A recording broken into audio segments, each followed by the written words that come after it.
Hi అండి. Good afternoon. మనం రీసెంట్‌గా పెట్టిన పోస్ట్‌కి మేడం వాళ్ళు స్పందించి కొంత అమౌంట్ కలెక్ట్ చేశారు. వచ్చిన అమౌంట్‌ని మన జాహ్నవి గారు కావ్యకు ఎడ్యుకేషన్ పర్పస్ ఇస్తున్నారు. అండ్ ఇయన్నిటికి మన సృజన మేడం డీసీపీ మాదాపూర్ భరోసా centre women safety wing madam చేతుల మీదుగా మన కావ్యకి అమౌంట్ అనేది ఇవ్వడం జరుగుతుంది. సో మనకు ఎంత అయితే ఫీజుకి అయితే మనకు కావాల్సిందో దానిలో మనకు ఒక 30% ఒక 50,000 రూపీస్ మనకు అరేంజ్ అయ్యాయి. రిమైనింగ్ అమౌంట్ గురించి మేము కొన్ని ఇంకా చేస్తున్నాం. సో రిమైనింగ్ అమౌంట్ కూడా ఇట్లనే మీరు మీ ప్రేమతో ఇంకా అమ్మాయికి హెల్ప్ చేయాలని మేము కోరుకుంటున్నాము.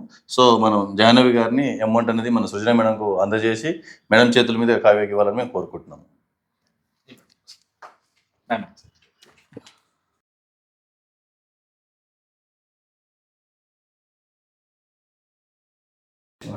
Thank you Srujana madam. మీ వాల్యుబుల్ టైం మా గురించి కేటాయించి కావ్య కోసం ఒక మంచి పని కోసం ఇంతసేపు ఉన్నందుకు చాలా థ్యాంక్ యూ మేడం.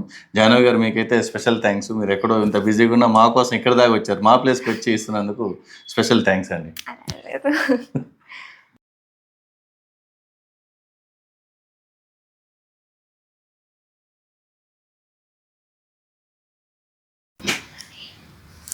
వీడియో చూసి రెస్పాండ్ అయిన మ్యామ్కి thank you so much ma'am. అలానే ఇప్పటివరకు ఎవరైతే హెల్ప్ చేస్తారో వాళ్ళందరికీ కూడా థ్యాంక్ యూ సో మచ్. ఇప్పటివరకు ఒక 30 to 40% వచ్చింది. అందరికీ థ్యాంక్ యూ సో మచ్. అలానే ఇదే విధంగా హెల్ప్ చేస్తారని కోరుకుంటున్నాను. అలానే thank you so much ma'am. మీకు కూడా thank you so much ma'am. No problem.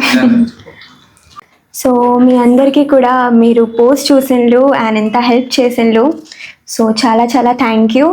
ఇంకా అదే ఎలా చెప్పాలి, సో ఇంకా చిన్న అమౌంట్ కూడా పర్వాలేదు, బట్ మీ ఎంకరేజ్మెంట్ మీ హెల్ప్ చాలా important. So yeah, thank you so much.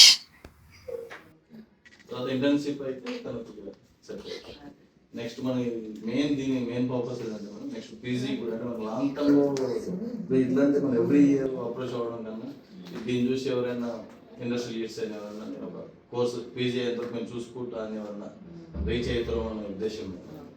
ఎందుకంటే మనం ప్రతిసారి మనం అంటే ఒక్కోసారి సక్సెస్ అవ్వచ్చు, ఒక్కోసారి సక్సెస్ కాదు. ఒక్కదానివేనా పేరెంట్స్కి సింగిల్ చైల్డ్? ఎవరు సూసైడ్ చేసుకున్నారు ఫాదర్?